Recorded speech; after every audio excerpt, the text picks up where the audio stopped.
She was nobody important, just another girl counting pennies and watching other people's children.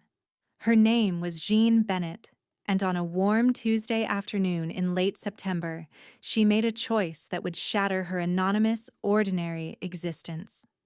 She threw herself in front of a bullet meant for a child, and in doing so, she collided with a world where love and violence were inseparable.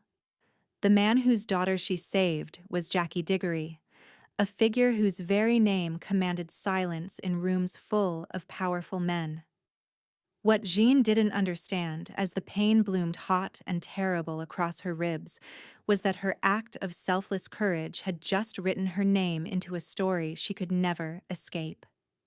She had saved the life of the one person Jackie Diggory loved more than his own empire, and that single moment of heroic instinct would bind her to him in ways that transcended gratitude, debt, or reason. Jeanne Bennett existed in the margins of wealth. At 24, she had perfected the art of being invisible, a necessary skill for someone who spent her days in the pristine homes of families who could afford to outsource their parenting.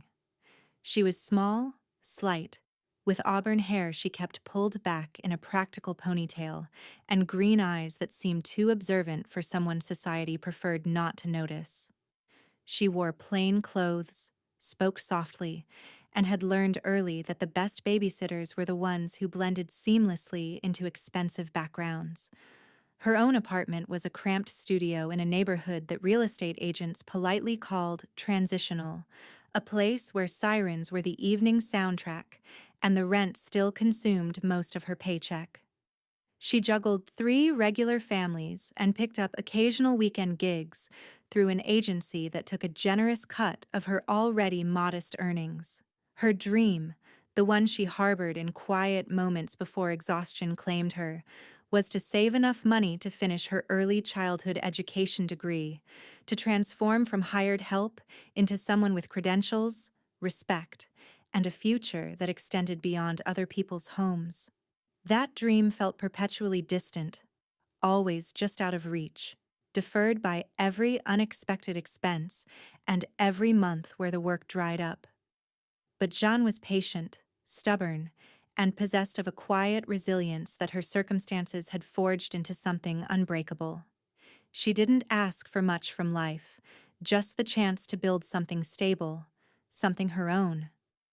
The Harper family lived in Rosewood Heights, an exclusive gated community where the houses were architectural statements and the lawns were maintained by crews who arrived before dawn.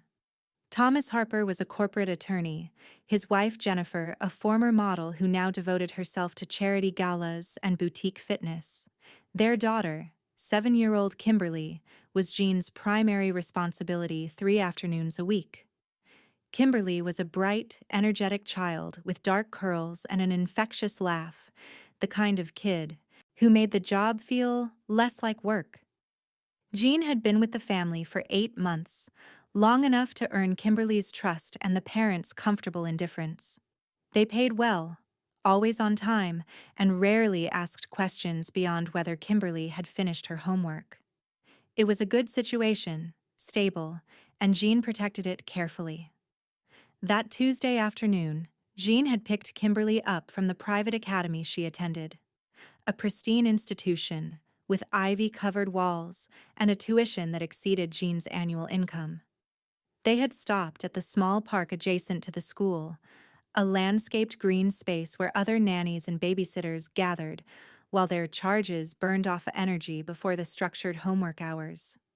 Jeanne sat on a bench, watching Kimberly navigate the climbing structure with the confident fearlessness of childhood, when she noticed the man.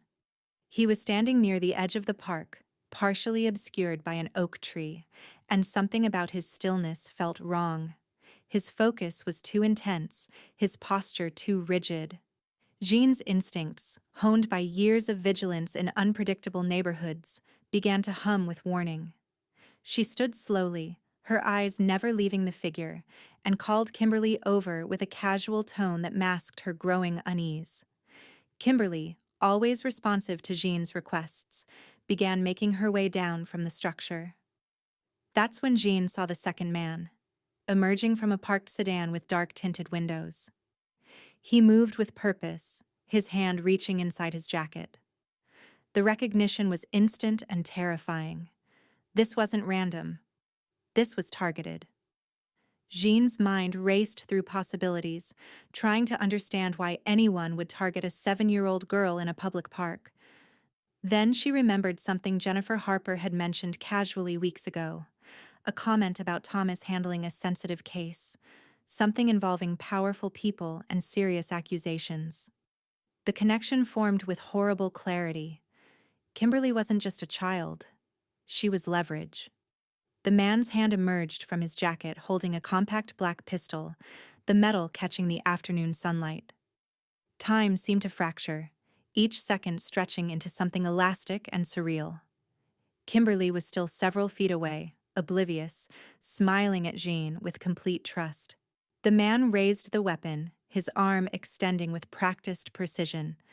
Jeanne didn't think.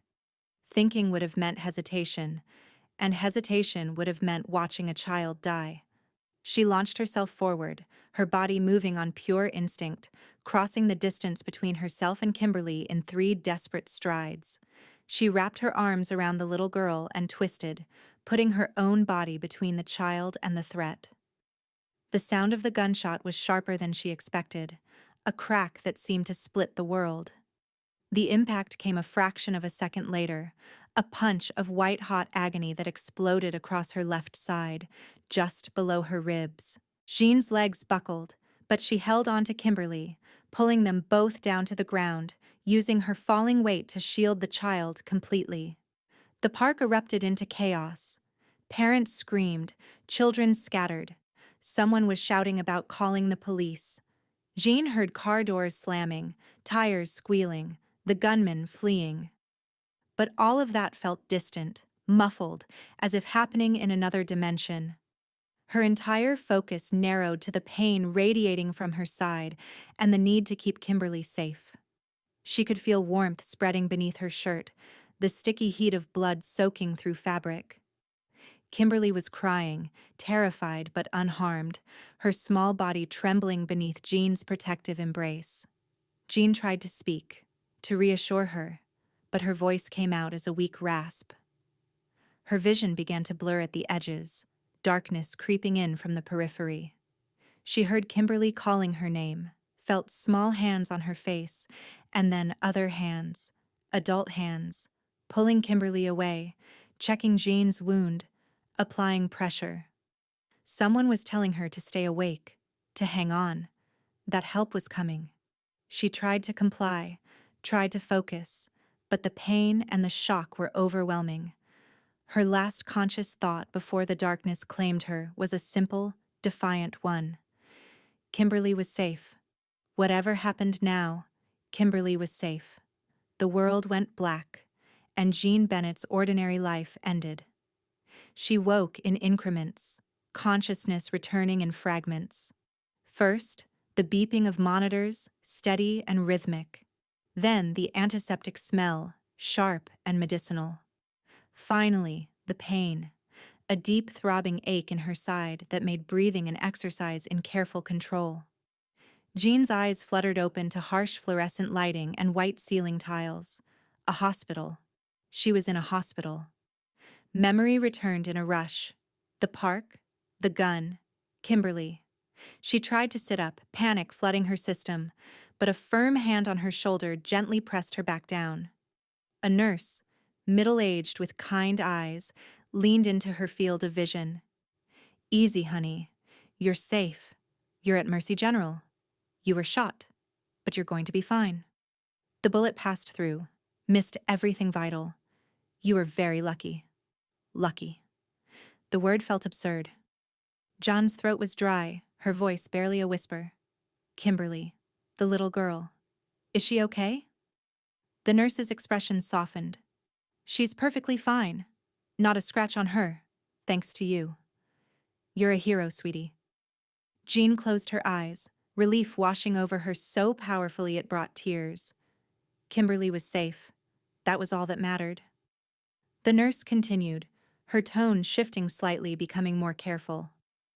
You've got some visitors who've been waiting. A Mr. Diggory and his security team. They've been here since you came out of surgery 6 hours ago." The name meant nothing to Jeanne. She assumed it was someone from the Harper family, perhaps Thomas's colleague or attorney. She nodded weakly, too exhausted to question it. The nurse stepped away, and moments later, the door opened. The man who entered was not what Jeanne expected. He was tall, powerfully built, with dark hair touched with silver at the temples and eyes that were a startling pale blue, cold and assessing. He wore an expensive charcoal suit that fit him perfectly, and he moved with the controlled grace of someone accustomed to command. Behind him, 2 other men entered, clearly security, their presence filling the small hospital room with an almost oppressive weight. The man approached her bed slowly, his eyes fixed on her face with an intensity that made Jeanne want to look away. When he spoke, his voice was deep, measured, and carried an accent she couldn't quite place, something European buried beneath careful American English. "Miss Bennett, I am Jackie Diggory. The little girl you saved, Kimberly, is my daughter." The words took a moment to penetrate Jeanne's pain-fogged mind. His daughter. Not the Harper's daughter. His. Confusion must have shown on her face because Jackie continued, his expression unchanging. "The people you know as Thomas and Jennifer Harper work for me. They are my daughter's protective detail, tasked with giving her a normal childhood away from my world. You were not informed because secrecy was paramount to her safety. Until today, that strategy was successful." Jeanne's mind reeled. The Harpers weren't Kimberly's parents. They were bodyguards. Kimberly belonged to this man, this Jackie Diggory, who radiated danger and power like heat from a furnace. She tried to process the implications, but her thoughts were sluggish, her body demanding rest. "I don't understand," she managed to say. Jackie moved closer, and one of his security men pulled a chair to the bedside. Jackie sat, bringing himself to her eye level, and for the first time his expression shifted. Something that might have been respect, or perhaps something deeper, flickered in those cold blue eyes. "You placed yourself between my daughter and a bullet meant to kill her. You didn't hesitate. You didn't calculate your own survival. You simply acted. That level of selfless courage is rare, Miss Bennett. Extraordinarily rare." He paused, and when he spoke again, his voice had dropped to something quieter, more personal. "You saved the only thing in this world that matters to me. I am in your debt, and I do not say that lightly." Jeanne wanted to tell him it wasn't about debt, that any decent person would have done the same, but the words wouldn't come. She was exhausted, overwhelmed, and the pain medication was pulling her back toward sleep. Jackie seemed to sense this.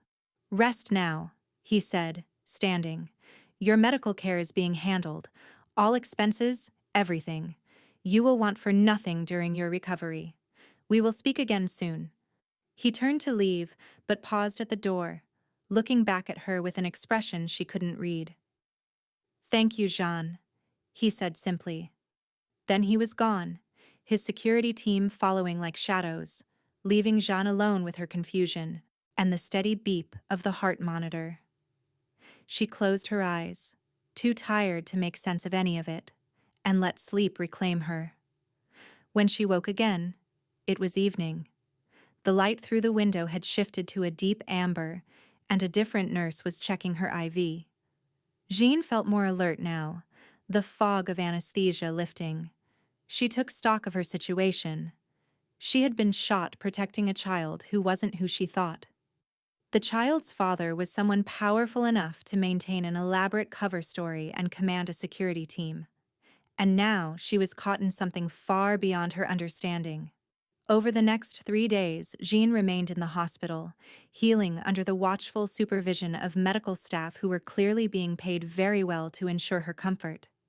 She received no other visitors. The Harpers, her supposed employers, never came. Her few friends, casual acquaintances really, didn't know she was there. She was alone, suspended in a strange limbo between her old life and something undefined. On the fourth day, Jackie Diggory returned. This time he came alone, without his security, which somehow made his presence even more imposing. He carried a leather portfolio and moved with the same controlled precision. He took the chair beside her bed without asking permission. "How are you feeling?" he asked, and the question seemed genuine despite his formal tone. "Better," Jeanne replied, her voice stronger now. "The doctors say I can leave tomorrow." Jackie nodded. "I'm aware. I've arranged for a private recovery facility. You'll have round-the-clock care, physical therapy, everything you need." Jeanne bristled despite herself. "I can't afford that, Mr. Diggory. I appreciate what you've done already, but I need to go home, get back to work. I have rent, bills."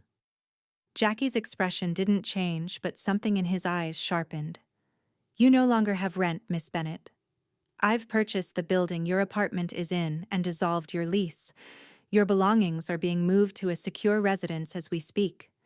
Your employment with the agency has been terminated with a generous severance paid on your behalf." The words hit Jeanne like a physical blow. "What? You can't just... You had no right." For the first time, Jackie's composure cracked slightly.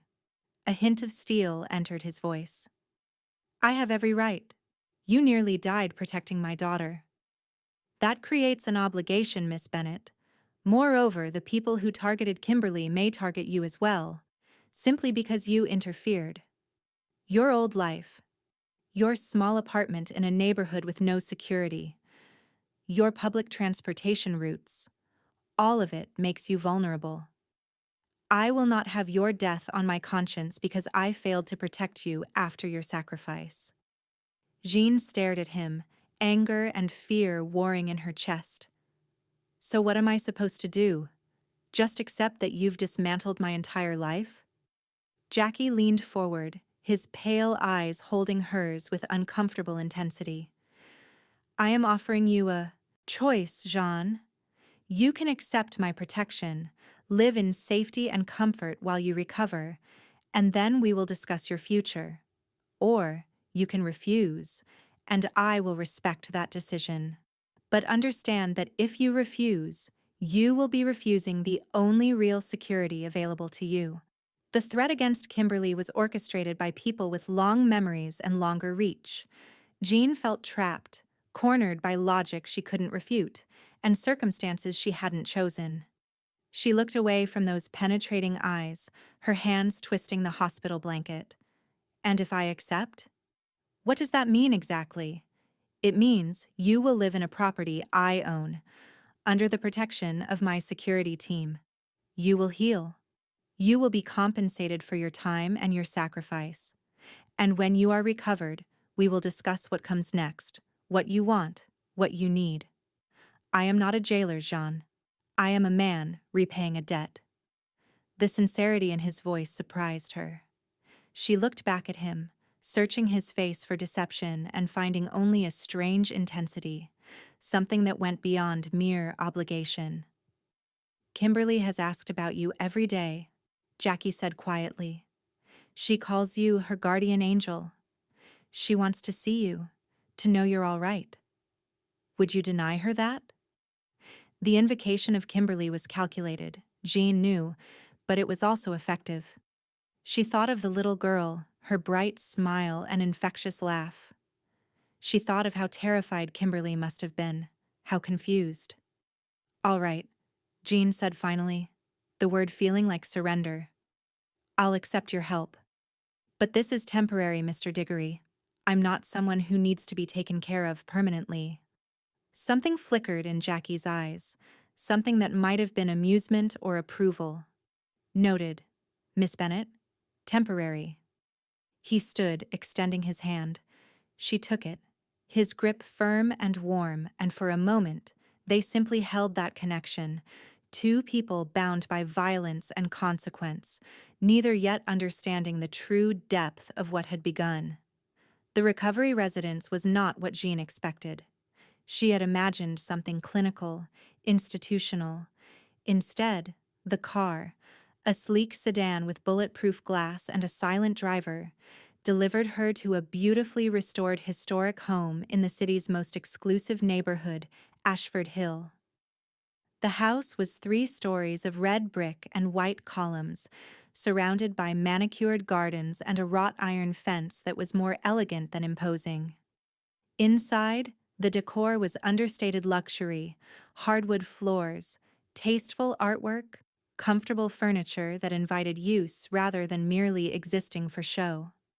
A woman in her 50s, professional and kind, introduced herself as Helen, the house manager. She showed Jeanne to a second-floor bedroom that was larger than her entire former apartment. The room had tall windows overlooking the garden, a 4-poster bed with linens that felt like clouds, and an attached bathroom with a soaking tub and heated floors. "This is too much," Jeanne said, overwhelmed. Helen smiled gently. "Mr. Diggory was very specific about your comfort, dear. You'll also have access to the library, the sitting room, and the gardens. A physical therapist will come 3 times a week, and the kitchen is always open. If you need anything at all, just ask." Over the following weeks, Jeanne settled into a routine that felt surreal.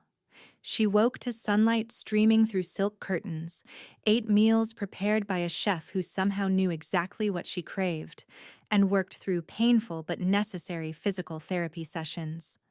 Her wound healed cleanly, the scar a raised pink line that the doctors assured her would fade. She read books from the extensive library, walked slowly through the gardens, and tried not to think too hard about the armed security she glimpsed patrolling the perimeter. Jackie visited 3 times during those first weeks. Always announced, always polite. They spoke carefully, dancing around the strangeness of their situation. He asked about her recovery, her comfort, her needs. She asked guarded questions about Kimberly, learning that the girl was safe, relocated to another secure location, continuing her education with private tutors.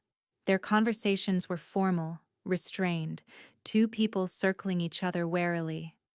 But something was shifting beneath the surface, something neither acknowledged, but both felt.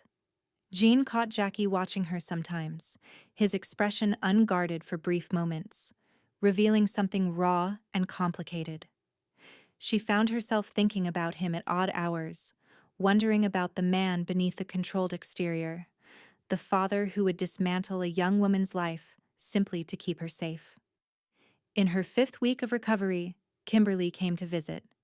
Jeanne was in the garden, reading beneath an oak tree, when she heard the commotion. She looked up to see a small whirlwind of dark curls and bright energy racing across the lawn, Jackie following at a measured pace, a faint smile touching his usually stern features. "Jeanne." Kimberly crashed into her with the fearless affection of childhood, hugging her carefully, mindful of the healing wound. "I missed you so much. Are you okay? Does it still hurt? Can I see the scar?" Jeanne laughed, the sound surprising her with its genuine warmth. "I'm okay, sweetheart. Much better. And maybe I'll show you the scar when you're older." Kimberly pulled back, her dark eyes, so like her father's but warmer, searching Jeanne's face. "Daddy says you're a hero, that you saved my life." Jeanne glanced at Jackie, who had stopped a respectful distance away, giving them space but watching with an intensity that made her pulse quicken. "I just did what anyone would do," Jeanne said softly. Kimberly shook her head with the certainty of childhood wisdom. "No. Daddy says most people freeze. But you didn't. You protected me." She leaned in conspiratorially. "Daddy cried when he found out you got shot. I heard him on the phone. He was really scared." Jean's eyes snapped to Jackie's face. His expression had gone carefully neutral, but she saw the truth in the slight tension of his jaw, the way his hands had curled into fists at his sides. He had been terrified. For her. The realization hit with unexpected force. The visit lasted 2 hours. Kimberly chattered endlessly, telling Jeanne about her new tutors, her online classes, the kitten Jackie had finally allowed her to adopt. Jackie remained mostly silent, but his presence was constant, his attention divided between his daughter's happiness and Jeanne's every expression, every subtle reaction. When it was time to leave, Kimberly hugged Jeanne again, extracting a promise that they would see each other soon. Jackie approached as his security team escorted Kimberly to the waiting car. "Thank you," he said quietly, "for making her smile like that.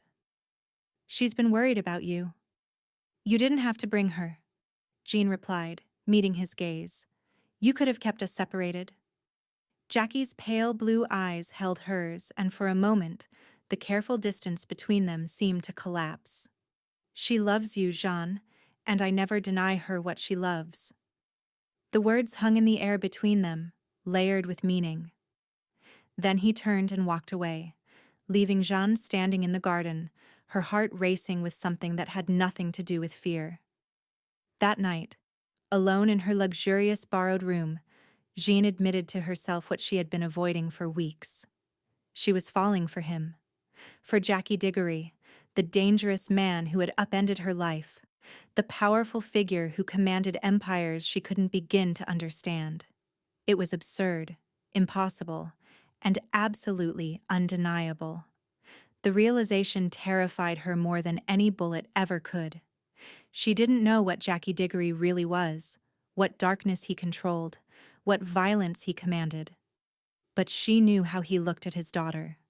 She knew the gentle way he spoke to her when he thought no one was listening. She knew he had cried when she was shot. And somehow, impossibly, that was enough to make her want to know more, to venture deeper into his dangerous world. Consequences be damned.